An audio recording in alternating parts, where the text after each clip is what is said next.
നമസ്കാരം. 1988 ഡിസംബർ മാസം പോലീസിന്റെ ശക്തമായ പ്രഷർ സഹിക്കാൻ വയ്യാതെ ദാവൂദ് ഇബ്രാഹിം ബോംബെയിൽ നിന്ന് ദുബായിലേക്ക് താവളം മാറ്റിയതിനു ശേഷം ദാവൂദിന് വേണ്ടി എല്ലാ കാര്യങ്ങളും കൈകാര്യം ചെയ്യുന്നത് ബോംബെയിൽ തന്നെയുള്ള ഛോട്ടാ രാജനാണ്. ഛോട്ടാ രാജനെ ഇപ്പോ ദാവൂദ് ഒരു പ്രധാന ദൗത്യം ഏൽപ്പിച്ചിരിക്കുകയാണ്. ബോംബെയിൽ അനവധി ചെറിയ ചെറിയ മേഖലകൾ അടക്കി ഭരിക്കുന്ന ഗുണ്ട നേതാക്കളും അയാളുടെ സംഘങ്ങളും ഉണ്ടാവും. അവരെ ഒന്നൊന്നായി ഉന്മൂലനം ചെയ്യുക എന്നുള്ള ടാർഗറ്റാണ് ഛോട്ടാ രാജന് ദാവൂദ് ഇബ്രാഹിം കൊടുത്തിരിക്കുന്നത്. 88 ഡിസംബറിൽ ഛോട്ടാ രാജൻ ദാവൂദിന്റെ നിർദ്ദേശപ്രകാരം ടാർഗറ്റ് ചെയ്തത് അശോക് ജോഷിയാണ്. ബോംബെയിലെ കാഞ്ചർമാർഗ് മേഖലയിൽ ആ സമയത്ത് ശരിക്കും കിരീടം വയ്ക്കാത്ത രാജാവാണ് അശോക് ജോഷി. അവിടെയുള്ള എല്ലാ അണ്ടർവേൾഡ് ആക്ടിവിറ്റീസിനെയും നിയന്ത്രിക്കുന്നത് അശോക് ജോഷിയാണ്. അശോക് ജോഷിയെ അങ്ങനെ വളരാൻ അനുവദിച്ചാൽ അത് ശരിയാകില്ല എന്ന് തോന്നിയത് കൊണ്ടാണ് ദാവൂദ് അശോക് ജോഷിയെ ഇല്ലാതാക്കാൻ തീരുമാനിച്ചത്. അശോക് ജോഷിക്ക് ആ കാര്യം അറിയാം. അശോക് ജോഷി ശരിക്കും വളരെ കരുതലോട് കൂടിയാണ് സ്വാഭാവികമായിട്ടും കാര്യങ്ങൾ കൈകാര്യം ചെയ്യുക. അയാൾ യാത്ര ചെയ്യുമ്പോൾ എപ്പോഴും കോൺവേ ആയിട്ടായിരിക്കും യാത്ര ചെയ്യുക. അയാളുടെ വാഹനത്തിന്റെ മുന്നിലും പിന്നിലും 2 വാഹനങ്ങൾ വീതം കാണും. തുടർച്ചയായി 2-ലധികം ദിവസം ഒരു സ്ഥലത്തും തങ്ങുന്ന സ്വഭാവവും അശോക് ജോഷിക്കില്ല. അതുമാത്രമല്ല, അശോക് ജോഷി ഒരു സ്ഥലത്തുനിന്ന് മറ്റൊരു സ്ഥലത്തേക്ക് യാത്ര ചെയ്യാനായി പ്ലാൻ ചെയ്യുന്ന ആ റൂട്ട് അവസാന നിമിഷം അങ്ങ് മാറ്റുകയും ചെയ്യും. സ്വാഭാവികമായിട്ടും അശോക് ജോഷിയെ ടാർഗറ്റ് ചെയ്യാൻ തീരുമാനിച്ച ഛോട്ടാ രാജനും സംഘത്തിനും അശോക് ജോഷിയെ പിടിക്കാൻ പറ്റാത്ത സാഹചര്യമായി. ഈ ശൈലിയിലുള്ള അനവധി ആളുകളെ കണ്ട് പരിചയമുള്ള ഛോട്ടാ രാജൻ വളരെ വിജയകരമായ ഒരു പഴയ തന്ത്രം അവിടെ ഉപയോഗിച്ചു. അശോക് ജോഷിയുടെ ഡ്രൈവറെ രഹസ്യമായി കണ്ട ഛോട്ടാ രാജൻ അവന്റെ മുന്നിൽ ഒരു ഓഫർ വെച്ചു. അവൻ അശോക് ജോഷിയെ കുറിച്ചുള്ള ഇൻഫർമേഷൻ കൃത്യമായും പാസ് ചെയ്യുകയാണെങ്കിൽ അവനെ ദാവൂദ് ഇബ്രാഹിമിന്റെ സംഘത്തിലേക്ക് എടുക്കാമെന്നുള്ള ഓഫറാണ് ഛോട്ടാ രാജൻ വെച്ചത്. അശോക് ജോഷിയുടെ ഡ്രൈവർ സ്വാഭാവികമായിട്ടും ഈ ഗ്യാങ് വാറുകൾ അറിയുന്ന ആളാണ്. അശോക് ജോഷിയേക്കാൾ ശക്തനാണ് ദാവൂദ് ഇബ്രാഹിം എന്നും അയാൾക്കറിയാം. ദാവൂദ് ഇബ്രാഹിം കാസ്കർ ആ സമയത്ത് ബോംബെയിൽ ശരിക്കും ഒരു ടെറർ തന്നെയാണല്ലോ. ഛോട്ടാ രാജന്റെ ഓഫർ അതുകൊണ്ട് തന്നെ ആ ഡ്രൈവർ അങ്ങ് സ്വീകരിച്ചു. ഛോട്ടാ രാജൻ അങ്ങനെ കാത്തിരിക്കുമ്പോൾ ഒരു ദിവസം ഡ്രൈവർ ഛോട്ടാ രാജനെ ഫോണിൽ വിളിച്ചു. അശോക് ജോഷി ബോംബെയിൽ നിന്ന് അയാളുടെ താമസം പൂനെയിലേക്ക് മാറ്റാൻ പോകുന്നു എന്നുള്ള ഇൻഫർമേഷനാണ് ആ ഡ്രൈവർ ഛോട്ടാ രാജന് കൊടുത്തത്. പിറ്റേ ദിവസം തന്നെ അവർ ബോംബെയിൽ നിന്ന് പൂനെക്ക് പോകുന്നുണ്ടെന്നും ആ ഡ്രൈവർ ഛോട്ടാ രാജനെ അറിയിച്ചു. വിവരം ലഭിച്ചതും ഛോട്ടാ രാജൻ ഡി കമ്പനിയിലെ സുനിൽ സാമന്തിന് അശോക് ജോഷിയെ അവസാനിപ്പിക്കാനുള്ള കൊട്ടേഷൻ കൊടുത്തു. സുനിൽ സാമന്ത് ഒരു മാരുതി വാനില് നേരെ പൂനെക്ക് തിരിച്ചു. ബോംബെയിൽ നിന്ന് പൂനെക്ക് പോകുമ്പോൾ ഏതൊരു വാഹനവും കടന്നു പോകേണ്ട ഒരു ജംഗ്ഷനാണ് ഹോപ്പോളി. ഹോപ്പോളി ജംഗ്ഷനിൽ ഒരു മാരുതി വാനിൽ സുനിൽ സാമന്തും അയാൾക്കൊപ്പമുള്ള ടീമും കാത്തിരുന്നു. സുനിലിനൊപ്പം ഒരു 6-അംഗ ടീം കൂടിയുണ്ട്. അശോക് ജോഷിയുടെ ഡ്രൈവർ അവർ സഞ്ചരിക്കുന്ന വാഹനത്തെക്കുറിച്ചുള്ള വിവരങ്ങൾ നേരത്തെ തന്നെ ഛോട്ടാ രാജന് നൽകിയിട്ടുണ്ട്.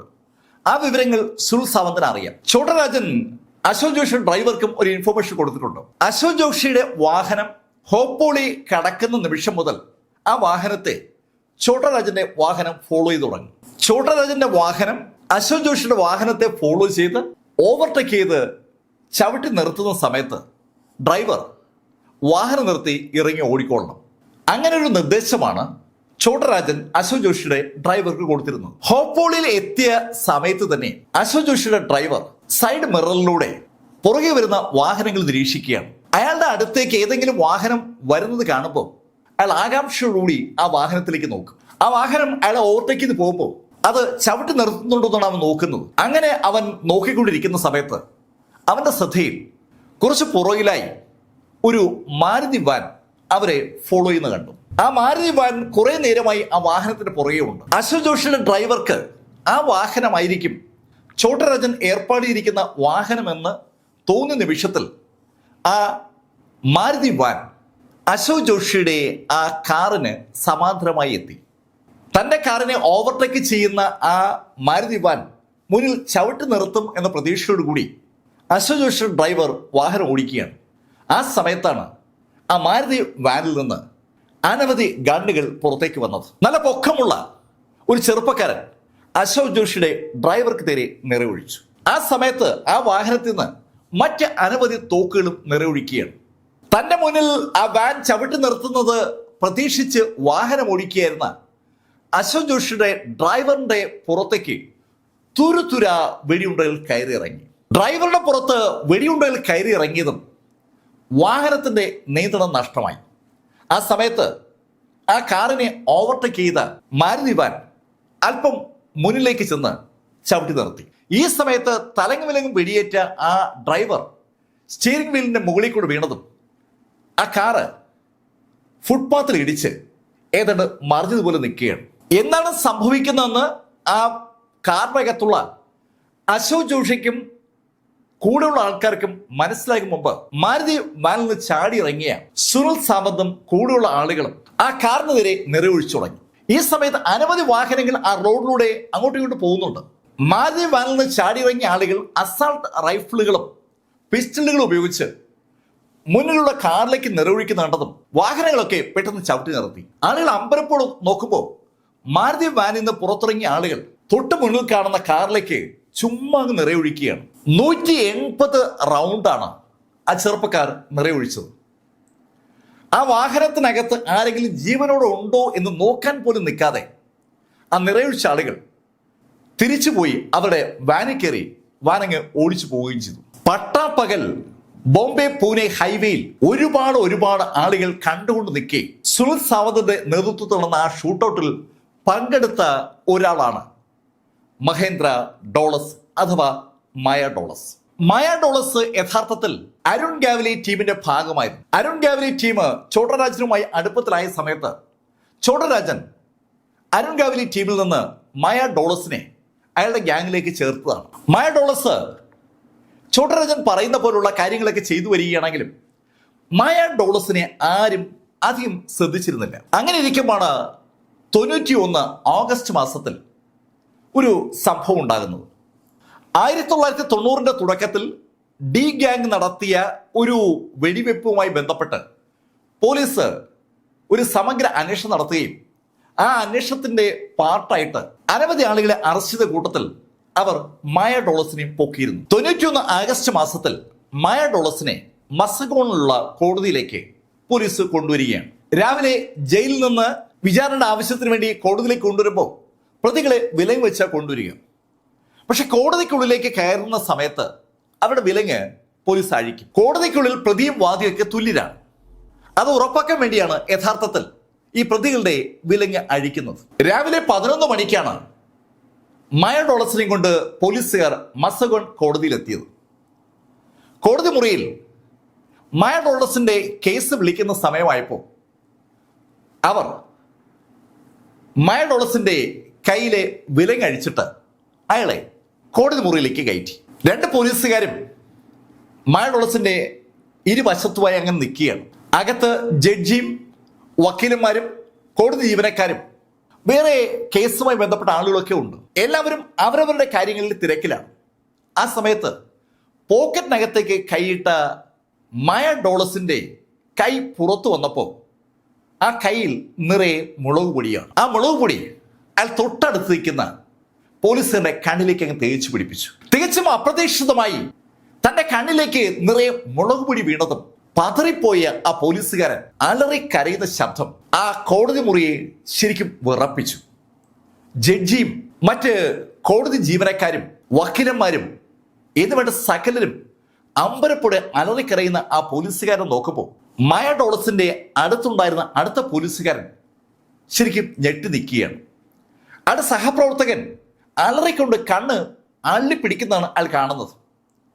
എന്താണ് സംഭവിക്കുന്നതെന്ന് ആ രണ്ടാമത്തെ പോലീസുകാരന് മനസ്സിലാക്കും മുമ്പ് മായ ഡോളസിന്റെ വലത് കൈ അയാളുടെ പുറത്തു പതിച്ചു. ശരിക്കും ആ വലത് കൈ ആ പോലീസുകാരന്റെ പുറത്തുകൂടി തലങ്ങും വിലങ്ങും അങ്ങനെ വീശി പോവുകയാണ്. അങ്ങനെ ആ കൈ മുകളിൽ താഴേക്കും ഇടത്തുനിന്ന് വലത്തോട്ടും ഒക്കെ അങ്ങനെ വീശി പോകുമ്പോൾ ആ പോലീസുകാരന്റെ ഷർട്ടും ദേഹമൊക്കെ കീറി മുറിയാൻ തുടങ്ങി.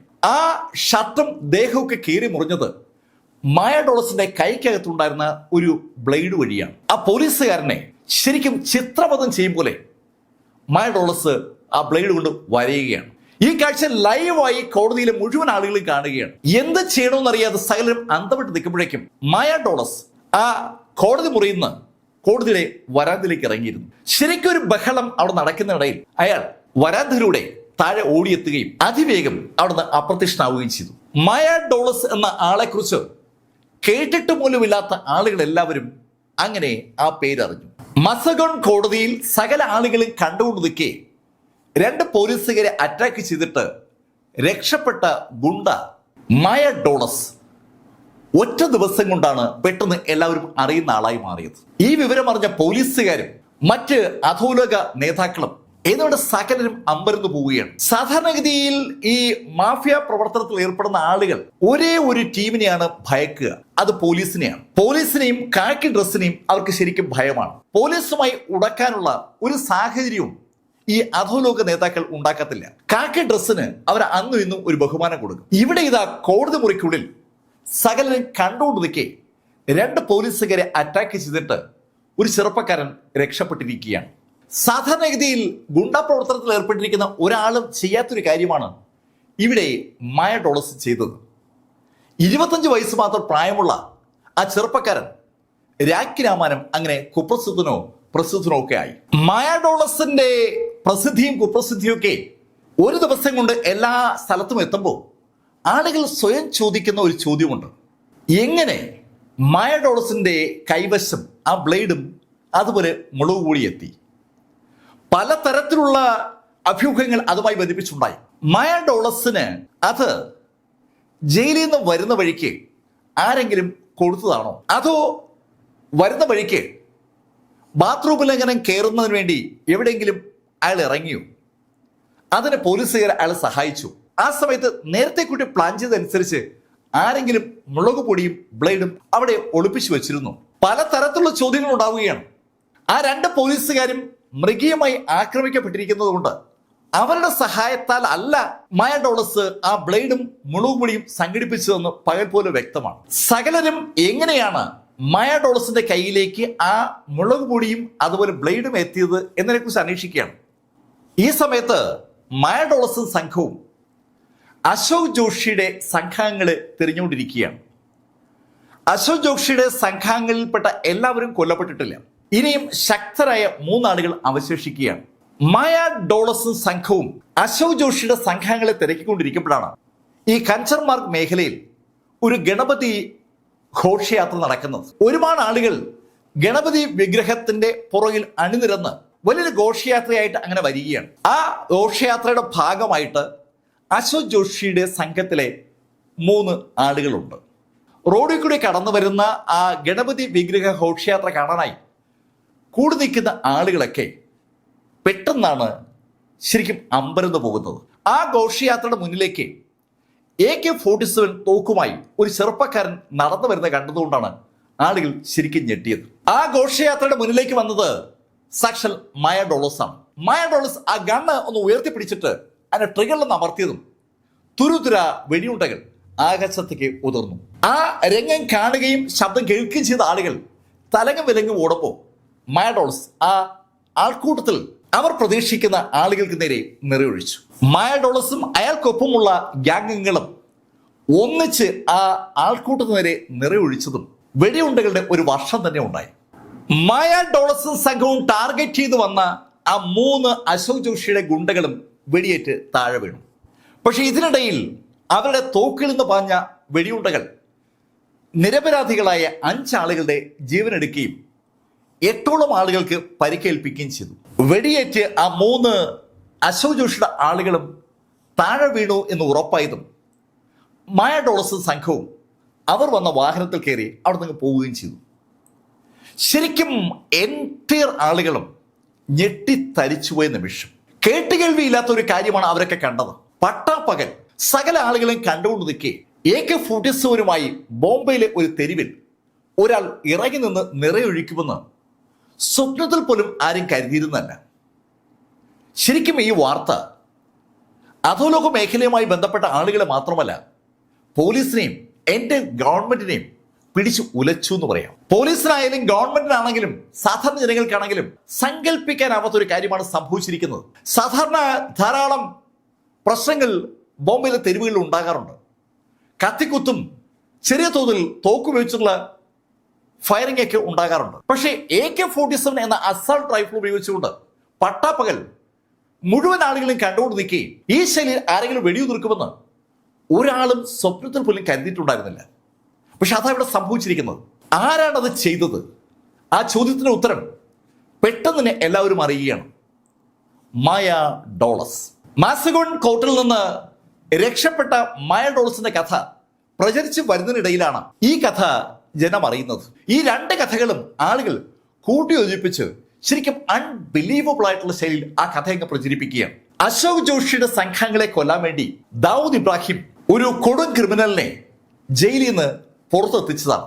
ആ കൊടും ക്രിമിനലാണ് മായ ഡോളസ്. മായ ഡോളസ് അതിശക്തനാണ്, അങ്ങനെയാണ് ഇങ്ങനെയാണെന്നൊക്കെയുള്ള കഥകൾ ഇഷ്ടംപോലെ വരികയാണ്. ശരിക്കും മായ ഡോളസ് എന്ന ആ രണ്ട് വേർഡുകൾ ബോംബെയിൽ സകല മേഖലയിലും ആ ഒരൊറ്റ ആഴ്ച കൊണ്ട് അങ്ങ് പരന്നു. അൺബിലീവബിൾ ആയിട്ടുള്ള ഒരു പേടി ആളുകളുടെ ഉള്ളിലേക്ക് മായ ഡോളസ് എന്ന പദം ഉണ്ടാക്കുകയാണ്. മായ ഡോളസിന്റെ ആ താണ്ഡവം അക്ഷരാർത്ഥത്തിൽ ബോംബെയുടെ സകല സമവാക്യങ്ങളെയും മാറ്റിമറിച്ചു. ദാവൂദ് ഇബ്രാഹിമിനെതിരെ ശബ്ദിച്ചിരുന്ന പല ആളുകളും രാഖി രാമാനം ദാവൂദ് ഇബ്രാഹിമിന്റെ ഡി ഗാങ്ങിലേക്ക് മാറി. ദാവൂദ് പോലീസിനെ ഭയന്ന് ദുബായിലേക്ക് ഒളിച്ചുകൂടിയിരിക്കുന്ന ആ കാലഘട്ടത്തിൽ ദാവൂദിന് വേണ്ടി കാര്യങ്ങൾ തീരുമാനിച്ചിരുന്ന ചോട്ടരാജനും ഇപ്പോ ദുബായിൽ എത്തിയിരിക്കുകയാണ്. ദുബായിലിരുന്നാണ് ചോട്ടരാജൻ യഥാർത്ഥത്തിൽ കാര്യങ്ങൾ നിയന്ത്രിക്കുന്നത്. മായ ഡോളസ് ആ ഗണപതി ഘോഷയാത്രയ്ക്കകത്ത് കടന്ന് അശോക് ജോഷിയുടെ അനുയായികളെ കൊന്നു ഒടുക്കിയ ആ നിമിഷം മുതൽ പിന്നീട് ആരെങ്കിലും ദാവൂദ് ഇബ്രാഹിമിന്റെ ആ ഡി ഗാങ്ങിന് എതിരായി പ്രവർത്തിക്കുന്നു അറിഞ്ഞാൽ അവിടേക്ക് ചോട്ടരാജൻ മായ ഡോളസിനെ ഇറക്കും. ചോട്ടരാജന്റെ നിർദ്ദേശപ്രകാരം സ്ഥലത്തെത്തുന്ന മായ ഡോളസ് പിന്നെ അധികം സമയം കഴിയുമ്പോൾ എതിരാളികളെ കൊന്നൊടുക്കുകയാണ്. AK-47 തോക്ക് അയാളുടെ കയ്യിൽ ഒരു കളിപ്പാട്ടമാണ്. ആ കളിപ്പാട്ടം ഉപയോഗിച്ചുകൊണ്ട് അയാൾ അതിവേഗതയിൽ എതിരാളികളെ ഫയർ ചെയ്ത് വീഴ്ത്തുന്ന കഥ പെട്ടെന്നാണ് അങ്ങ് പരക്കുന്നത്. അതിന്റെ ഫലമായി ബോംബെയിൽ ഡി ഗാങ് മാത്രമായി അങ്ങ് മാറുകയാണ്. ബാക്കിയുള്ള അധോലോക രാജാക്കന്മാരൊക്കെ ഒന്നുകിൽ മാളത്തിൽ ഒളിച്ചു, ഇല്ലെങ്കിൽ ദാവൂദ് ഇബ്രാഹിമിന്റെ അനുയായികളായി മാറി. ശരിക്കും ഒരു ടെററായി, ഒരു ഭയമായി മായ ഡോളസ് അങ്ങനെ പടർന്നു കയറുകയാണ്. മായ ഡോളസിനോടുള്ള ആളുകളുടെ ഭയത്തെ ചോട്ടരാജൻ വളരെ ഭംഗിയായി വിനിയോഗിക്കുകയാണ്. ശരിക്കും അതിശക്തമായ റിയൽ എസ്റ്റേറ്റ് വളർന്നുകൊണ്ടിരിക്കുന്ന ഒരു കാലഘട്ടമാണ്. റിയൽ എസ്റ്റേറ്റിന്റെ ഭാഗമാണല്ലോ ഈ കൺസ്ട്രക്ഷൻ കമ്പനികൾ. കൺസ്ട്രക്ഷൻ കമ്പനികൾക്ക് പലപ്പോഴും ചോട്ട ഗ്യാങ്ങുകളുടെ ശല്യം ഉണ്ടാകാറുണ്ട്. ആ ഗ്യാങ്ങുകളുടെ ആക്രമണത്തിൽ നിന്നുള്ള പ്രൊട്ടക്ഷൻ ആഗ്രഹിക്കുന്ന ആളുകളൊക്കെയും ചോട്ടരാജന്റെ സഹായം തേടുകയാണ്. ചോട്ടരാജൻ അവരെ സഹായിക്കാനായി ഉപയോഗിക്കുന്നത് മായ ഡോളസിനെയും സംഘത്തെയാണ്.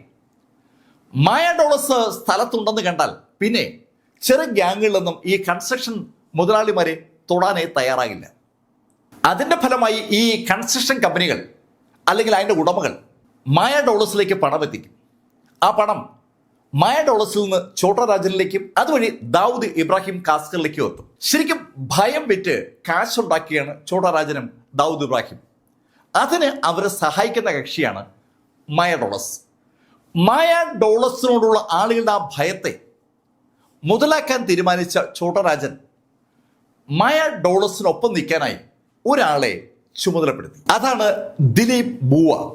ദിലീപ് ദൂവയും മായ ഡോളസും രണ്ടുപേരും ഭീകരന്മാരാണെങ്കിലും രണ്ട് വ്യത്യസ്ത സ്വഭാവങ്ങളുള്ള ആളുകളാണ്. മായ ഡോളസ് തോക്കുകൊണ്ട് ഗർജിക്കും പോലെ വാ കൊണ്ട് ഗർജിക്കും. വാ തുറന്ന് ചീത്തയെ പറയും. തെറിവിളി എന്നുള്ളത് മായ ഡോളസിന്റെ ഒരു അവകാശമാണ്. അതുകൊണ്ട് തന്നെ ചോട്ടരാജൻ കുറെ ആളുകളുടെ പേരുകളും അവരുടെ ടെലിഫോൺ നമ്പറും മായ ഡോളസിനെ ഏൽപ്പിച്ചിരിക്കുകയാണ്. മായ ഡോളസ് ആ ടെലിഫോൺ നമ്പറുകളിൽ കാണുന്ന പേരുകളിലേക്ക് വിളിക്കും. അവരോട് കാര്യം പറയും. ഞങ്ങൾക്ക് ഇത്ര രൂപ നൽകിയില്ലെങ്കിൽ എന്ത് സംഭവിക്കുമെന്നാണ് മായ ഡോളസ് അവരോട് പറയുന്നത്. അവരുടെ സംഭാഷണത്തിൽ എന്തെങ്കിലും ഒരു അതിർത്തി തോന്നിയാൽ ആ സമയം മായ ഡോളസ് വാ കൊണ്ട് ഗർജിച്ചു തുടങ്ങും.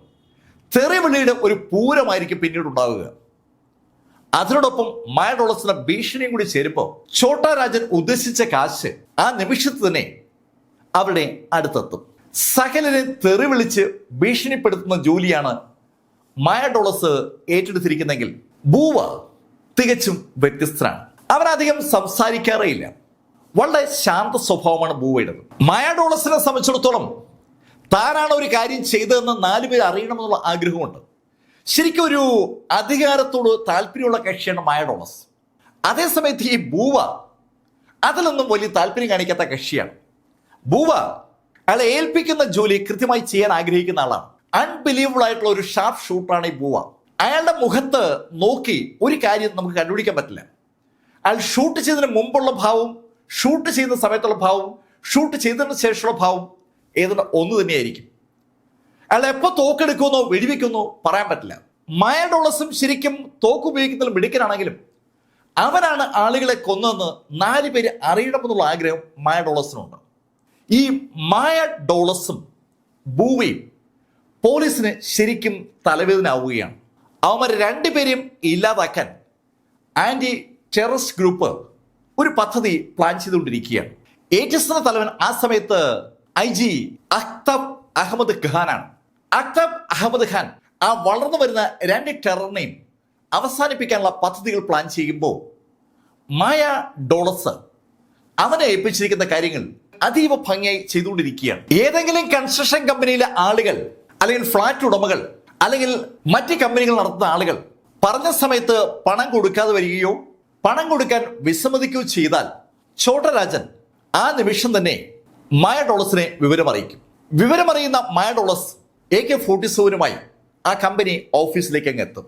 കമ്പനിയുടെ ഡയറക്ടറാണ് പൈസ തരേണ്ടെങ്കിൽ അയാളുടെ ക്യാബിനിലേക്ക് കിടക്കുന്ന മായ ഡോളസ് ഒന്നും മിണ്ടാതെ ആ കസറിലിരിക്കുന്ന അയാളുടെ തലങ്ങ് വിലങ്ങും നിറയൊഴിച്ചു തുടങ്ങും. അയാളുടെ പുറത്തു കൊള്ളാതെ അയാളുടെ തലയ്ക്ക് മുകളിലേക്കും വശങ്ങളിലേക്കും അതിവേഗത്തിൽ നിറയൊഴിക്കുന്ന മായ ഡോളസ് ഒരു സ്റ്റെപ്പ് വെടിയുതിർത്ത് കഴിയുമ്പോൾ തന്നെ ആ കമ്പനി ഉടമ അയാളുടെ ബന്ധുക്കൾ മുഴുവൻ വിളിച്ച് പണം സംഘടിപ്പിച്ച് അത് മായ ഡോളസിന്റെ മുന്നിൽ മേശപ്പുറത്ത് വയ്ക്കും. മായ ഡോളസ് ആ പണവുമായി പുറത്തിറങ്ങും. ഭീഷണി അത് എങ്ങനെയാണ് നടത്തേണ്ടതെന്ന് മായ ഡോളസിന് നന്നായിട്ട് അറിയാം. ഈ സംഭവം ഇങ്ങനെ നടക്കുമ്പോഴാണ് ബോംബെയിലെ ഒരു പ്രധാന ബിസിനസിന്റെ ഭാഗമായി മായ ഡോളസ് മാറുന്നത്. അത് 20 പേരടങ്ങിയ ഒരു ചിട്ടി സംവിധാനമാണ്. ഹിന്ദിയിൽ ബീസ് എന്ന് പറയുമ്പോൾ 20 ആണല്ലോ. അതിനെ ബേസ് ചെയ്തുകൊണ്ട് ബിസി എന്ന പേരിലാണ് ആ ചിട്ടി സംഘടിപ്പിക്കുക. 20 പേരടങ്ങുന്ന ആ ചിട്ടിയിൽ പണമിടുന്ന ആളുകൾക്കൊക്കെ ഒരു നമ്പർ ഉണ്ടാവും. ഓരോ മാസവും അവരുടെ നമ്പർ നറുക്കിട്ട് അതാത് മാസത്തെ വിജയം തീരുമാനിക്കും. ശരിക്കും നറുക്കിട്ട് അതാത് മാസത്തെ വിജയം തീരുമാനിക്കുന്ന ഒരു രീതി നമ്മുടെ കേരളത്തിലൊക്കെ ഉള്ള അതേ ചിട്ടി സംവിധാനം തന്നെയാണ്. ആ ചിട്ടി സംവിധാനത്തിൽ പണം കൈപ്പറ്റുന്ന ആള് അടുത്ത മാസങ്ങളിൽ കൃത്യമായും പണം അവിടെ എത്തിക്കണം. എങ്കിൽ മാത്രമേ പിന്നീടുള്ള ആളുകൾക്ക് പണം കൊടുക്കാൻ പറ്റൂ. ചിട്ടിയുടെ ഒരു രീതി അങ്ങനെയാണല്ലോ. നറുക്ക് വീഴുന്ന ആൾക്ക് ചിട്ടിപ്പണം കൊടുക്കുന്നത് ഒരു ജാമ്യം വാങ്ങാതെയാണ്. വിശ്വാസത്തിന്റെ അടിസ്ഥാനത്തിൽ നടക്കുന്ന ചിട്ടിയാണ്. ചിട്ടിപ്പണം അടയ്ക്കുന്നതിൽ എന്തെങ്കിലും വീഴ്ച അയാൾ വരുത്തിയാൽ സ്വാഭാവികമായിട്ടും ബാക്കിയുള്ള ആളുകൾക്ക് പണം കിട്ടാതെ വരും. ഈ സമയത്ത് ചിട്ടി നടത്തുന്ന ആള് സഹായത്തിനായി ചെന്നെത്തുന്നത് മായ ഡോളസിന് അടുത്തായിരിക്കും. മായ ഡോളസ് ആ ചിട്ടി വാങ്ങിച്ച ആളുടെ വീട്ടിലെത്തിക്കഴിഞ്ഞാൽ അധികം സമയം കഴിയുമ്പോൾ ആ പണം ചിട്ടി നടത്തുന്ന സ്ഥാപനത്തിലോ വ്യക്തിയെടുത്തോ ഉറപ്പായും എത്തിയിരിക്കും. ശരിക്കും മായ ഡോളസ് ആ ചിട്ടി മേഖലയിൽ വലിയൊരു സംഭവമായി മാറുകയാണ്. പലതരത്തിലുള്ള ചിട്ടിയുണ്ട്. ചെറിയ ചിട്ടിയും മിഡിൽ ലെവൽ ചിട്ടിയും വലിയ ചിട്ടിയൊക്കെ. ആ കാലഘട്ടത്തിലെ വലിയ ചിട്ടി എന്ന് പറയുന്നത് മാസം 50,000 രൂപ വീതം അടവുള്ള ചിട്ടിയാണ്. എന്ന് പറയുമ്പോൾ ചിട്ടി ലഭിക്കുന്ന ആള് ഏകദേശം 10 ലക്ഷം രൂപ കൈപ്പറ്റുന്നതാണ്. നോട്ടക്കൂലി കഴിഞ്ഞ് ഏകദേശം 9.25 ലക്ഷം രൂപ കൈപ്പറ്റുന്ന ആള് ആ പണവുമായി മുങ്ങിയാൽ അയാൾ പൊക്കുക എന്നുള്ളത് മായ ഡോളസിന്റെ ഒരു ദൗത്യമാണ്. ഇതിന് മായ ഡോളസിന് ഇഷ്ടംപോലെ കമ്മീഷൻ കിട്ടും. ബോംബെയിൽ അങ്ങോളം ഇങ്ങോളമുള്ള ആ ചിട്ടി നടത്തുന്ന ആളുകളുമായി നല്ലൊരു ടൈപ്പ് മായ ഡോളസ് ഉണ്ടാക്കിയെടുത്തിട്ടുണ്ട്. ഇതൊക്കെ ആന്റി ടെററിസ്റ്റ് ഗ്രൂപ്പിന്റെ തലവൻ ഹാനം സംഘവും നോട്ട് ചെയ്യുന്നുണ്ട്. ഹാനം സംഘവും ശരിക്കും ഡോളസിനെയും അയാളുടെ ഗ്യാങ്ങുകളെയും ഫോളോ ചെയ്യുകയാണ്. തങ്ങളെ പോലീസ് ഫോളോ ചെയ്യുന്നു എന്നുള്ള കാര്യം സ്വാഭാവികമായും ഡോളസിന് അറിയാം. ഡോളസും സംഘവും നേരത്തെ അശോക് ജോഷിയും സംഘവും ചെയ്തിരുന്ന പോലെ അടിക്കടി താമസസ്ഥലം മാറ്റിക്കൊണ്ടേയിരിക്കും. പോലീസ് അവരന്വേഷിച്ച് ഒരു സ്ഥലത്ത് എത്തുമ്പോൾ അവരവിടുന്ന് മാറിയിട്ടുണ്ടാവും. ആദ്യമൊക്കെ പോലീസ് അന്വേഷിച്ചെത്തുമ്പോൾ ഡോൾസൺ സംഘവും രക്ഷപ്പെട്ടിട്ട് ഒരു ദിവസം ആയെന്നൊക്കെയാണ് അവർ അറിയുക. പക്ഷെ ക്രമേണ ആ അളവ് ഇങ്ങനെ കുറഞ്ഞു വരികയാണ്. അതിന് പോലീസിനെ സഹായിക്കുന്നത് വൻതോതിലുള്ള ഒറ്റുകാരാണ്. ഏത് ഗ്യാങ്ങിലും ആരെങ്കിലുമൊക്കെ മുകളിലോട്ട് കയറി വരുമ്പോൾ അത് ഇഷ്ടപ്പെടാത്ത ആരെങ്കിലും ഉണ്ടാവും. അവരെ കണ്ടെത്തുക എന്നുള്ളതാണ് ഏറ്റവും ശ്രമകരമായ കാര്യം. ഛോട്ടാ രാജൻ അശോക് ജോഷിയുടെ ഡ്രൈവറെ അയാൾക്കെതിരെ കണ്ടെത്തിയതുപോലെ മായ ഡോളസിന്റെ സംഘങ്ങളിൽപ്പെട്ട ആരെയെങ്കിലും കണ്ടെത്താനുള്ള ഒരു ശ്രമമാണ് യഥാർത്ഥത്തിൽ ATS തലവൻ ഖാനും സംഘവും ചെയ്തുകൊണ്ടിരിക്കുന്നത്. അവർ കഴിവിന്റെ പരമാവധി ശ്രമിക്കുകയാണ്. അവിടെ നിന്ന് ഇവിടെ നിന്നൊക്കെ അവർക്ക് ഇൻഫർമേഷൻ വരുന്നുണ്ട്. മായ ഡോളസിന്റെ ബന്ധുക്കൾ, സുഹൃത്തുക്കൾ, ബിസിനസ് പങ്കാളികൾ, കൺസ്ട്രക്ഷൻ മേഖലയുമായി ബന്ധപ്പെട്ട് നിൽക്കുന്ന ആളുകൾ, ഈ ചിട്ടി സംവിധാനവുമായി ബന്ധപ്പെട്ട് നിൽക്കുന്ന ആളുകൾ, ഏത് ഗ്യാങ്ങുകൾ, ഇവിടെ നിന്നെല്ലാം ഇൻഫർമേഷൻ ATSന് കിട്ടുന്നുണ്ട്. ATS ശരിക്കും ഒരു വേട്ട തന്നെ സ്റ്റാർട്ട് ചെയ്തിരിക്കുകയാണ്. മായ ഡോളസിനെ തീർക്കാൻ മുംബൈ പോലീസ് കമ്മീഷണർ രാമമൂർത്തി ATSന് നിർദ്ദേശം കൊടുത്തിരിക്കുകയാണ്. ഇനി ഒരു കാരണവശാലും ഒരു ദാവൂദ് ഇബ്രാഹിമിനെയോ ഛോട്ടാ രാജനെയോ മുംബൈയിൽ സൃഷ്ടിക്കാൻ രാമമൂർത്തിക്ക് ഒരു താല്പര്യമില്ല. അതുകൊണ്ട് തന്നെ മായ ഡോളസിനെ ഇല്ലാതാക്കാനുള്ള എല്ലാ പരിശ്രമവും നടത്താനാണ് ATSന് നിർദ്ദേശം കിട്ടിയിരിക്കുന്നത്. ATSുമായി ബന്ധപ്പെട്ട അനവധി ആളുകളുണ്ട്. അവരെല്ലാം കണ്ണിൽ എണ്ണ ഒഴിച്ച് മായ ഡോളസിന്റെ ഇൻഫർമേഷൻ കളക്ട് ചെയ്തുകൊണ്ടിരിക്കുകയാണ്. മായ ഡോളസ് ശരിക്കും കൺസ്ട്രക്ഷൻ കമ്പനികളുമായി കണക്ട് ചെയ്ത് നിൽക്കുന്ന ആളായതുകൊണ്ട് അയാൾക്ക് താമസിക്കാനായി കിട്ടുന്ന സൗകര്യങ്ങൾ പലപ്പോഴും ഈ കൺസ്ട്രക്ഷൻ കമ്പനികളുമായി ബന്ധപ്പെട്ട സ്ഥലങ്ങളാണ്. അണ്ടർ കൺസ്ട്രക്ഷനിൽ ഇരിക്കുന്ന ഫ്ലാറ്റുകളാണ് അയാൾക്ക് താമസത്തിനായി പലപ്പോഴും കിട്ടുക. പല ഫ്ലാറ്റ് സമുച്ചയത്തിലും 1-2 ഫ്ലാറ്റുകൾ വളരെ നേരത്തെ പൂർത്തിയാക്കിയിടും. ആ ഫ്ലാറ്റുമായി ബന്ധപ്പെട്ട ആളുകൾ വന്നാൽ തങ്ങാൻ വേണ്ടിയാണ് അത് അവർ തയ്യാറാക്കി വെക്കുന്നത്. അത്തരത്തിലുള്ള ഫ്ലാറ്റുകൾ ഈ ഫ്ലാറ്റ് നിർമ്മിക്കുന്ന കമ്പനികളുടെ ഉടമകൾ മായ ഡോളസിന് വളരെ സന്തോഷപൂർവ്വം അറിയിച്ചു കൊടുക്കും. പോലീസ് ഈ വിവരം അറിഞ്ഞ് സ്ഥലത്തെത്തുമ്പോഴേക്കും അയാൾ മാറിയിട്ടുണ്ടാവും.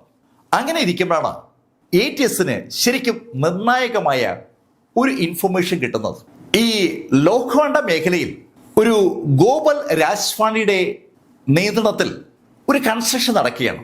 ആ മേഖലയിലേക്ക് മായ ഡോളസിന്റെ ഗ്യാങ് മെമ്പറുടെ കാറ് പോകുന്നത് കണ്ടു എന്നുള്ള ഇൻഫർമേഷനാണ് ATSന് ലഭിച്ചിരിക്കുന്നത്. ആ വിവരം അറിഞ്ഞ ATS സംഘങ്ങൾ ഇപ്പോൾ സോദി അപ്പാർട്ട്മെന്റ് കോംപ്ലക്സിന് ചുറ്റുമായി ഏതാണ്ട് ഒരു വല വിരിച്ചിരിക്കുകയാണ്.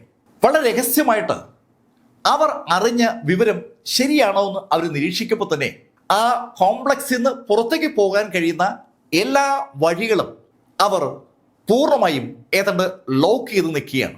സോദി അപ്പാർട്ട്മെന്റ് കോംപ്ലക്സിന് ചുറ്റുമായി ATSന്റെ ടീമംഗങ്ങൾ അങ്ങനെ നിരീക്ഷിച്ചു തുടങ്ങിയിട്ട് 2 ദിവസമായി.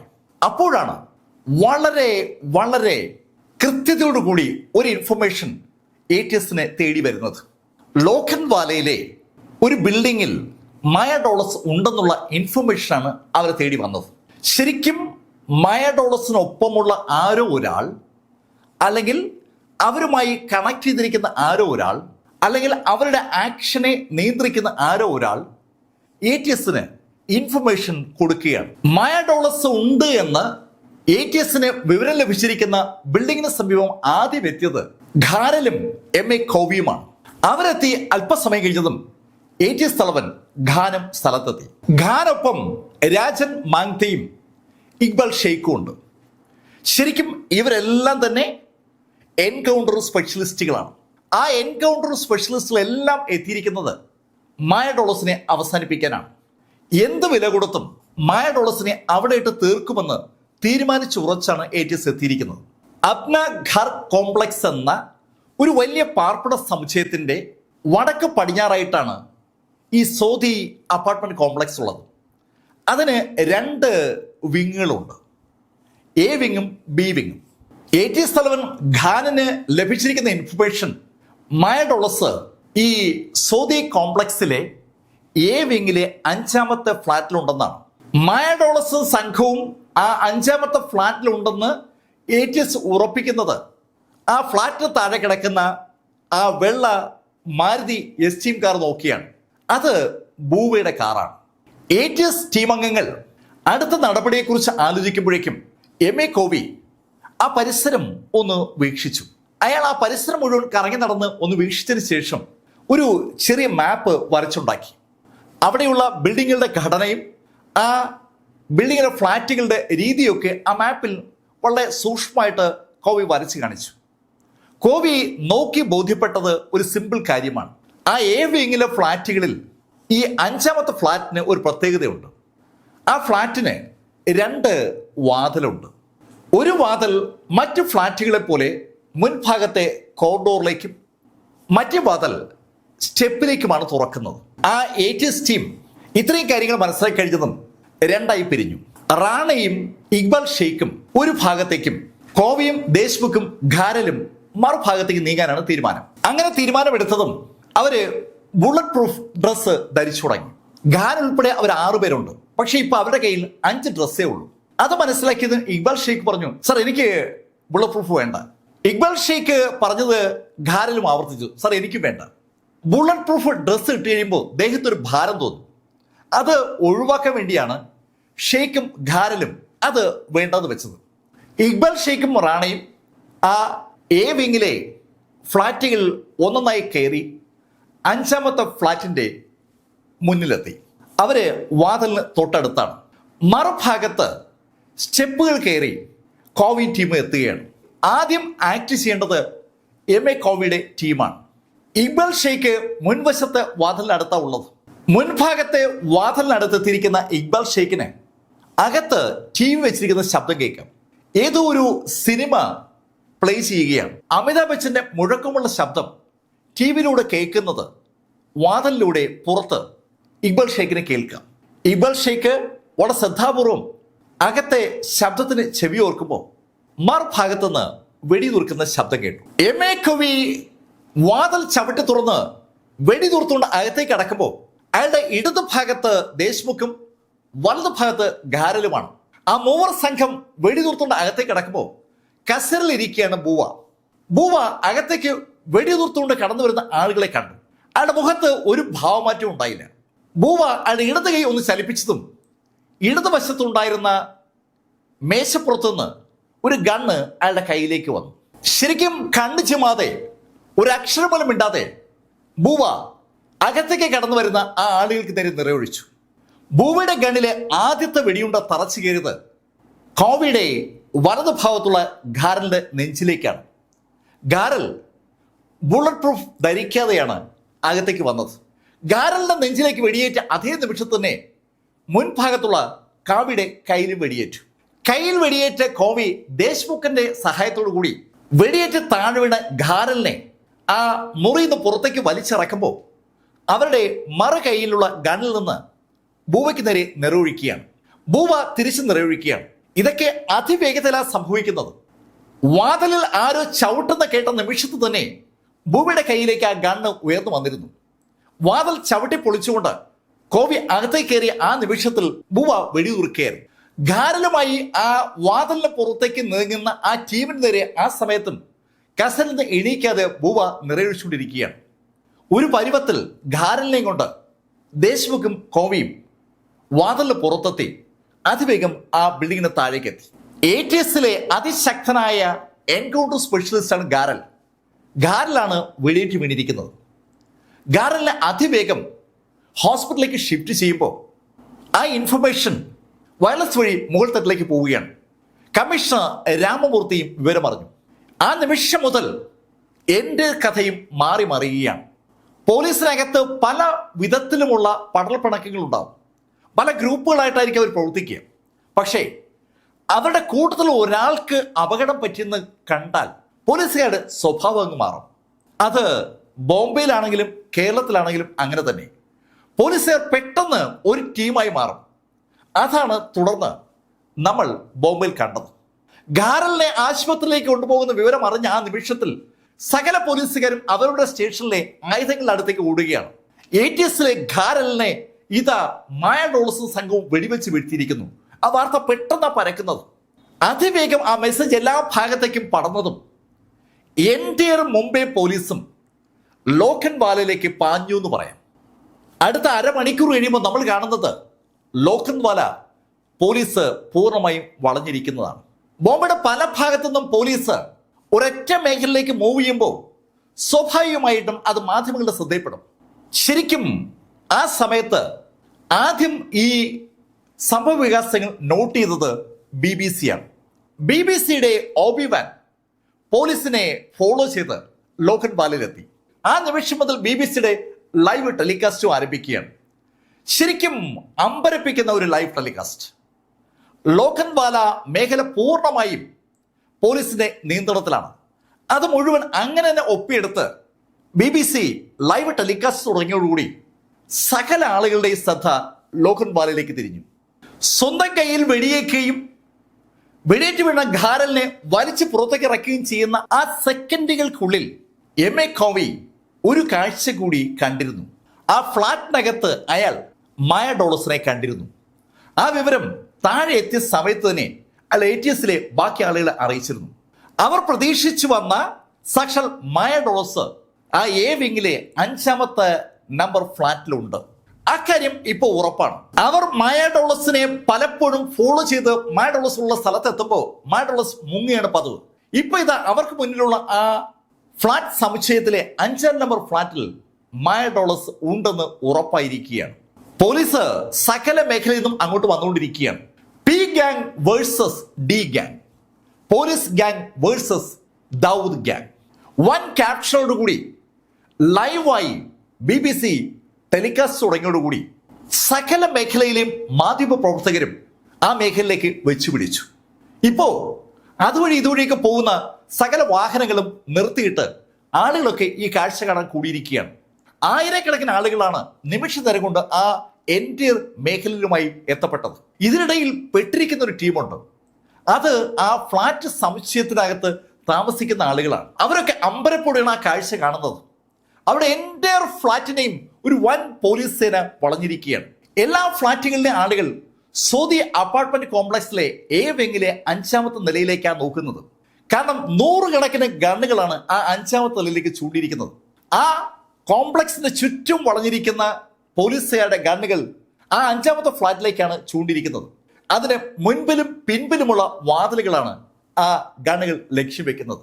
ഇപ്പൊ ഗ്രൗണ്ടിൽ അങ്ങനെ നിരന്നിരിക്കുന്ന പോലീസുകാരുടെ മുന്നിൽ ഷട്ടർ തുറന്നിട്ട് സാക്ഷൽ അഫ്താബ് അഹമ്മദ് ഖാൻ നിൽക്കുകയാണ്.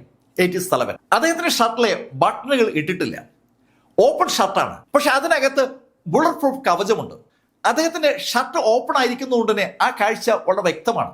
അദ്ദേഹത്തിന്റെ ഇടുപ്പിൽ ഒരു പിസ്റ്റൾ കുത്തിവെച്ചിരിക്കുന്ന കാണാം. ഈ വിഷ്വൽ അങ്ങനെ തന്നെ BBC ടെലികാസ്റ്റ് ചെയ്യുന്നുണ്ട്. അഫ്താബ് അഹമ്മദ് ഖാന്റെ ഇടത് കൈയിൽ ഒരു കുളം ഇരിക്കുകയാണ്, ഒരു മൈക്ക് പോലൊരു സംഭവം. അവരോട് ആ ഹോണിലൂടെ അഫ്താബ് അഹമ്മദ് ഖാൻ വിളിച്ചു പറയുന്നത് കീഴടങ്ങാനാണ്. ATS തലവൻ ഖാൻ ആ ലൗഡ് സ്പീക്കറിലൂടെ അങ്ങനെ വിളിച്ചു പറഞ്ഞുകൊണ്ടിരിക്കുമ്പോൾ പെട്ടെന്നാണ് ആ ഫ്ലാറ്റ് നമ്പർ 5ന്റെ ഒരു ഭാഗത്തെ വാതിൽ തുറക്കുന്നത് പോലീസ് കാണുന്നത്. ആ വാതിൽ തുറക്കുന്ന സമയത്ത് സകല ഗണ്ണുകളും ആ വാതിലിലേക്ക് ചൂണ്ടി നിൽക്കുമ്പോൾ ഒരു മിന്നൽ പോലെ ആരോ ആ വാതിൽ നിന്ന് പുറത്തേക്ക് ഓടുന്നത് പോലീസ് കണ്ടു. ആ വാതിൽ നേരെ തോക്ക് ചൂണ്ടി നിൽക്കുന്ന പോലീസുകാർക്ക് അഫ്താബ് അഹമ്മദ് ഖാന്റെ സൗണ്ട് കേൾക്കാം. ഫയർ! അഹമ്മദ് ഖാന്റെ ആ ഫയർ എന്നുള്ള വേർഡ് കേൾക്കുന്ന സമയത്ത് വാതിൽ തുറന്ന് പുറത്തേക്കിറങ്ങിയ ബൂവയും കൂടെയുള്ള ആളും ലക്ഷ്യമിടുന്നത് താഴെ ഗ്രൗണ്ടിൽ പാർക്ക് ചെയ്തിരിക്കുന്ന വെളുത്ത ആ എസ്റ്റീം കാറാണ്. ആ വൈറ്റ് എസ്റ്റീം കാറിന്റെ അടുത്തേക്ക് ബൂവ പാഞ്ഞു ചെല്ലുമ്പോൾ അഹമ്മദ് ഖാന്റെ ഫയർ എന്നുള്ള വിളിയും അതിനെ അനുകൂലിച്ചുകൊണ്ട് പോലീസുകാരുടെ ഗണ്ണുകളുടെ വെടിശബ്ദവും ഒരുമിച്ച് ഉയർന്നു. ശരിക്കും ഒരു മ്യൂസിക് ഷോയെ അനുസ്മരിക്കുന്ന ശൈലിയിൽ അനവധി ഗണ്ണുകൾ ഒരേ സമയത്ത് ഒരേ താളത്തിൽ ഒരൊറ്റ ലക്ഷ്യത്തിലേക്ക് നിറയൊഴിച്ചു. 100 കണക്കിന് വെടിയുണ്ടകളാണ് സെക്കൻഡുകൾക്കുള്ളിൽ ആ കോണ്ടോറിലേക്ക് പാഞ്ഞത്. ബൂവയും ബൂവയുടെ കൂടെയുള്ള ആളും എസ്റ്റീം കാറിന് തൊട്ടടുത്ത് എത്തും മുമ്പ് ആകാശത്തു നിന്ന് താഴേക്ക് വീഴും പോലെ അവർ രണ്ടും താഴേക്ക് വീണു. അവരുടെ ബോഡിയിലൂടെ എത്ര വെടിയുണ്ട കടന്നു പോയിട്ടുണ്ടെന്ന് സങ്കല്പിക്കാനാവാത്ത വിധത്തിൽ വെടിയുണ്ടകളുടെ ഒരു വർഷം തന്നെ അവർക്ക് നേരെ ഉണ്ടാവുകയായിരുന്നു. ബൂവയും കൂടെയുള്ള ആളും വെടിയേറ്റ് താഴെ വീണിരിക്കുകയാണ്. പെട്ടെന്ന് സകല വെടിയുണ്ടകളും നിലച്ചു. ബൂവയും ഒരു കൂട്ടാളിയും വെടിയേറ്റ് താഴെ വീണ നിമിഷത്തിൽ ലോക്കൽ ആളുകൾ ഖാനെ ഒരു കാര്യം അറിയിച്ചു. എ വിങ്ങും ബി വിങ്ങും തമ്മിൽ ടെറസിലൂടെ കണക്ഷനുണ്ട്. ആ വിവരം അറിഞ്ഞതും ATS സംഘങ്ങളിൽ ഒരു ടീം ബി വിങ് വഴി മുകളിലെ ടെറസിലേക്ക് ഓടിയെത്തി. അവര് ബി വിങ്ങിലെ ടെറസിലേക്ക് ഓടിയെത്തിയ അതേ നിമിഷത്തിലാണ് മായ ഡോളസിന്റെ സംഘങ്ങളായ രാജു നാഥ്കർണിയും ഗോപാൽ പൂജാരിയും എ വിങ്ങിലെ ടെറസിൽ നിന്ന് ബി വിങ്ങിലെ ടെറസിലേക്ക് എത്താനായി ആ ടെറസിലേക്ക് ഓടിക്കേറിയത്. ടെറസിലേക്ക് ഓടിക്കേറിയ രാജു നാഥ്കർണിയും ഗോപാൽ പൂജാരിയും പെട്ടെന്ന് പോലീസിനെ കണ്ട് ഞെട്ടി. എന്ത് ചെയ്യണമെന്നറിയാതെ രണ്ടുപേരും ഞെട്ടിയ ആ നിമിഷത്തിൽ പോലീസ് അവർക്ക് നേരെ നിറയൊഴിച്ചു. പോലീസ് നിറയൊഴിക്കുന്ന കണ്ടതും ഗോപാൽ പൂജാരി തിരിഞ്ഞ് വന്ന ഭാഗത്തേക്ക് ഓടി. പക്ഷേ രാജു നാഥ്കർണിക്ക് തിരിഞ്ഞോടാൻ സമയം കിട്ടിയില്ല. അതിനു മുമ്പ് വെടിയുണ്ടകൾ അയാളുടെ ശരീരത്തിലൂടെ അങ്ങ് കയറി ഇറങ്ങുകയാണ്. പോലീസിന്റെ കൺമുന്നിൽ വെച്ച് അയാൾ ഒരു അരിപ്പിയായി മാറി. അയാളുടെ ബോഡി വെടിയുണ്ടേറ്റ് താഴെ വീഴുമ്പോഴേക്കും അയാളുടെ അടുത്തേക്ക് വെടിയുതിർത്തുകൊണ്ട് പോലീസ് ഓടിയെത്തിയിരുന്നു. ശരിക്കും അവൻ ചത്തോന്നു പോലും നോക്കാതെ പോലീസ് അവന്റെ പുറത്ത് ചവിട്ടിക്കൊണ്ട് ഗോപാൽ പൂജാരിക്ക് നേരെ ഓടി അടുക്കുകയാണ്. ഗോപാൽ പൂജാരി ഈ സമയം കൊണ്ട് സ്റ്റെപ്പിലൂടെ താഴോട്ട് ഓടി ഇറങ്ങുമ്പോഴാണ് പോലീസ് അടുത്തെത്തിയത്. മുകളിൽ നിന്ന് പോലീസിന്റെ വെടിയുണ്ട കൃത്യം ഗോപാൽ പൂജാരിയുടെ തലയ്ക്ക് തന്നെ കൊണ്ടു. വെടിയേറ്റ് തല ചിതറിയ ഗോപാൽ പൂജാരി തല കുത്തിനെ ആ സ്റ്റെപ്പിലേക്ക് വീഴുമ്പോൾ പുറകെ ഓടിയെത്തിയ ATS സംഘങ്ങൾ തുരുതുര നിറയൊഴിക്കുകയാണ്. ഈ സമയത്ത് മുകളിൽ രാജു നാഥ്കർണിയുടെ ശരീരം നിശ്ചലമായി കഴിഞ്ഞിരുന്നു. രാജു നാഥ്കർണിയും ഗോപാൽ പൂജാരിയും മായ ഡോളസ് ഉള്ള ആ ഫ്ലാറ്റിന് തൊട്ടടുത്ത് വെടിയേറ്റ് വീണിരിക്കുകയാണ്. ഇപ്പോൾ ആ ടെറസിൽ ATS ഉണ്ട്. ATSന് ബി വിങ്ങിൽ നിന്ന് എ വിങ്ങിലെ ടെറസിലേക്ക് കടക്കാൻ കഴിയുന്ന ഒരു സാഹചര്യമാണ്. താഴെ വീണ്ടും അസഫ് അഹമ്മദ് ഖാൻ ആ ലൗഡ് സ്പീക്കർ കയ്യിലെടുത്ത് മായ ഡോളസിന് കീഴടങ്ങാനുള്ള ആജ്ഞ കൊടുത്തു. കീഴടങ്ങിയല്ലാതെ വേറെ മാർഗമില്ല എന്ന് മായ ഡോളസിനോട് ലൗഡ് സ്പീക്കറിലൂടെ ഉറക്കെ അഫ്താബ് അഹമ്മദ് ഖാൻ വിളിച്ചു പറയുകയാണ്. BBC ഈ രംഗങ്ങൾ ലൈവായി കൊടുത്തുകൊണ്ടിരിക്കുകയാണ്. ലോകത്തെമ്പാടുമുള്ള ആളുകൾ അക്ഷരാർത്ഥത്തിൽ ശ്വാസം പിടിച്ചാണ് ഈ കാഴ്ച കാണുന്നത്. സകലരുടെയും ശ്രദ്ധ ആ രണ്ട് വാതിലിലേക്കും കേന്ദ്രീകരിച്ചിരിക്കുകയാണ്. ഈ രണ്ട് വാതിലുകളും ഇപ്പൊ BBCയുടെ രണ്ട് ക്യാമറകൾ ഒപ്പിയെടുക്കുന്നുണ്ട്. അതേ സമയത്ത് അവരുടെ മറ്റ് ക്യാമറകൾ ബാക്കിയുള്ള പോലീസുകാരെയും വെടിയേറ്റ് വീണിരിക്കുന്ന ബാബയും അതുപോലെ കൂടെയുള്ള ആളെയും ഒക്കെ ഒപ്പിയെടുക്കുകയാണ്. ശരിക്കും ഒരു യുദ്ധം കവർ ചെയ്യുന്ന അതേ ശൈലിയിൽ BBCയുടെ ലേഖകർ ആ വാർത്ത കവർ ചെയ്തുകൊണ്ടിരിക്കുമ്പോൾ മുൻഭാഗത്തെ വാതിൽ തുറക്കുന്ന ശബ്ദം കേട്ടു. സകലരുടെ ശ്രദ്ധ ആ മുൻഭാഗത്തെ വാതിലിലേക്ക് നീങ്ങുകയാണ്. BBC ക്യാമറയും ആ ഭാഗത്തെ കേന്ദ്രീകരിക്കുകയാണ്. വാതിൽ തുറന്ന് ഏതാനും സെക്കൻഡ് നേരം തികച്ചും ഒരു നിശബ്ദത. പോലീസിന്റെ എൻ്റെ തോക്കുകളും ഇപ്പൊ ആ മുൻഭാഗത്തെ വാതിലിൽ കേന്ദ്രീകരിക്കുകയാണ്. പെട്ടെന്ന് രണ്ടുപേർ പുറത്തേക്ക് വന്നു. മായ ഡോളസും അയാളുടെ കൂട്ടുകാരൻ അനിൽ പവാറുമാണ് പുറത്തേക്ക് വന്നത്. അഫ്താബ് അഹമ്മദ് ഖാൻ അനൗൺസ് ചെയ്തത് അവർ രണ്ടുപേരും കേട്ടിരുന്നു. അത് കേട്ടുകൊണ്ടാണ് അവർ പുറത്തേക്ക് വന്നത്. രണ്ടുപേരും അവരുടെ കയ്യിലുള്ള AK-47 എടുത്ത് മുകളിലേക്ക് ഉയർത്താൻ ശ്രമിച്ച ആ നിമിഷത്തിൽ അവരുടെ ആ ചലനം അവരെ വളഞ്ഞു നിൽക്കുന്ന പോലീസുകാരിൽ ഒരു ചലനം ഉണ്ടാക്കി. സകല പോലീസുകാർ ഒന്നിച്ച് ട്രെയിനിൽ വിരലമർത്തുകയായിരുന്നു. 100 കണക്കിന് വെടിയുണ്ടകൾ ആ നിമിഷത്തിൽ അവർക്ക് രണ്ടുപേർക്ക് നേരെ പാഞ്ഞു. മായ ഡോളസിനും അനിൽ പവാറിനും ശരിക്കും അവരെ തോക്കൊന്ന് ഉയർത്താൻ കഴിയും മുമ്പ് മായ ഡോളസിന് നെഞ്ചിലേക്ക് ഡസൻ കണക്കിന് വെടിയുണ്ടകൾ കയറുകയാണ്. അതുപോലെ തന്നെ അനിൽ പവാറിന്റെ പുറത്തേക്ക് വെടിയുണ്ടകളുടെ ഒരു ഒഴുക്ക് തന്നെ ആ ഭാഗത്തേക്ക് ഉണ്ടായി. ഏതാനും സെക്കൻഡുകൾ കഴിഞ്ഞതും അവർ രണ്ടുപേരും താഴേക്ക് അങ്ങ് വീണു. ശരിക്കും അനവധി വെടിയുണ്ടകൾ അവരുടെ പുറത്തേറ്റിട്ടും രണ്ടുപേരും ആദ്യം വീഴാതെ നിൽക്കുകയായിരുന്നു. രണ്ടുപേരും താഴേക്ക് വീഴുന്ന കണ്ട ATS സംഘങ്ങൾ അതിവേഗം അവർക്ക് അടുത്തേക്ക് ഓടിയെത്തുകയും വീണ്ടും നിറയൊഴിക്കുകയും ചെയ്തു. രണ്ടുപേരും നിശ്ചലരായെന്ന് ഉറപ്പാക്കുന്നവരെ ATS സംഘങ്ങൾ നിറയൊഴിക്കുകയായിരുന്നു. ഇതും ലൈവായി ടെലികാസ്റ്റ് ചെയ്യപ്പെടുകയാണ്. ഈ സമയമായപ്പോൾ അഹമ്മദ് ഖാൻ ഓടി മായ ഡോളസിന്റെ അടുത്തെത്തി. മായ ഡോളസിനെ വെടിവെച്ച് വീഴ്ത്തിയ ATSൽ ഒരാള് ദേശ്മുഖാണ്. മായ ഡോളസ് വെടിയേറ്റ് താഴെ വീഴുമ്പോഴും മായ ഡോളസ് ചീത്ത വിളിക്കുന്നത് ദേശ്മുഖിന് കൃത്യമായി കേൾക്കാം. തെറി വിളിക്കാത്ത മായ ഡോളസിനെ ആർക്കും സങ്കല്പിക്കാനാവില്ല. മായ ഡോളസിന്റെ ശ്വാസം നിലയ്ക്കുന്നതിന് തൊട്ടു മുമ്പും അവസാനം അവൻ തെറി വിളിച്ചാൽ താഴെ വീഴുന്നത്. അത് തന്റെ കൺമുന്നിൽ ദേശ്മുഖ് കാണുകയും കേൾക്കുകയും ചെയ്തു. മായ ഡോളസ് ജീവിച്ച പോലെ തന്നെ അവൻ മരിക്കുന്നതും ദേശ്മുഖ് കാണുകയാണ്. മായ ഡോളസിന് അടുത്തേക്ക് ഓടിയെത്തിയ അഹമ്മദ് ഖാനും സംഘങ്ങളും വളരെ ശ്രദ്ധിച്ച് ഫ്ലാറ്റിനകത്തേക്ക് കടന്നു. ശരിക്കും ഗണ്ണുകളുമായി അകത്തേക്ക് കിടക്കുന്ന അവർ അകത്ത് വേറെ ആരെങ്കിലും ഉണ്ടോ എന്നാണ് നോക്കുന്നത്. അവർക്ക് കിട്ടിയ ഇൻഫർമേഷൻ അനുസരിച്ച് അകത്ത് ഇനിയും ആളുണ്ടാകണം. അകത്ത് കടന്ന അവർ ആദ്യം കണ്ടത് വെടിയേറ്റ് വീണ് കിടക്കുന്ന ഒരു ചെറുപ്പക്കാരനെയാണ്. അത് മായ ഡോളസിന്റെ കൂടെയുള്ള അനിലാണ്. അകത്ത് അനിൽ കൊല്ലപ്പെട്ട നിലയിൽ കണ്ടതും പോലീസ് ആ ഫ്ലാറ്റ് ഒന്ന് സമഗ്രമായി പരിശോധിച്ചു. മായ ഡോളസും കൂടെയുള്ള 6 ആളുകളുമാണ് കൊല്ലപ്പെട്ടിരിക്കുന്നത്.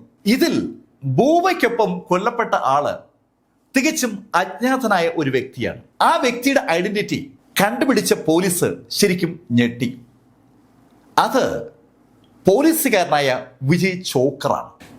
പൂനെയിലെ യർവാദ സെൻട്രൽ ജയിലിലെ ഡ്യൂട്ടിയിൽ ഉണ്ടായിരുന്ന വിജയ് ചോക്കറാണ് ബൂബയ്ക്കൊപ്പം ആ കാറിൽ കയറി രക്ഷപ്പെടാൻ ശ്രമിച്ചത്.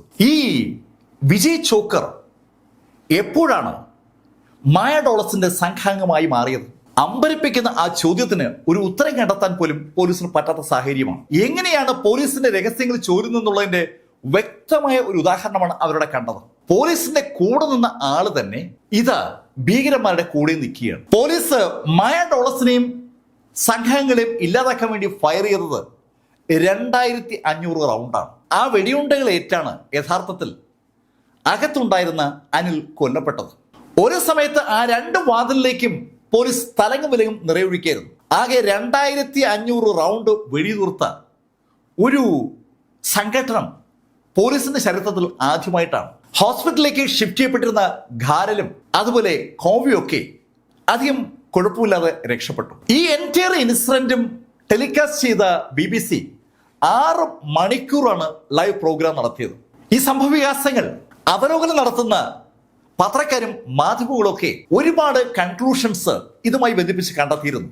മായ ഡോളസ് കൃത്യമായിട്ടും ആ ബിൽഡിങ്ങിലുണ്ടെന്ന് പോലീസിനെ അറിയിച്ചത് ആരാണ്? ദാവൂദ് ഇബ്രാഹിമും ഛോട്ടാ രാജനും കൂടി മായ ഡോളസിനെ ഒറ്റുകൊടുത്തതാണ്. അവർക്ക് മുകളിലേക്ക് വളർന്നു വരാൻ കപ്പാസിറ്റിയുള്ള ഒരാളായി മായ ഡോളസിനെ കണ്ടതുകൊണ്ട് അവനെ നേരത്തെ അങ്ങ് തീർത്തതാണ്.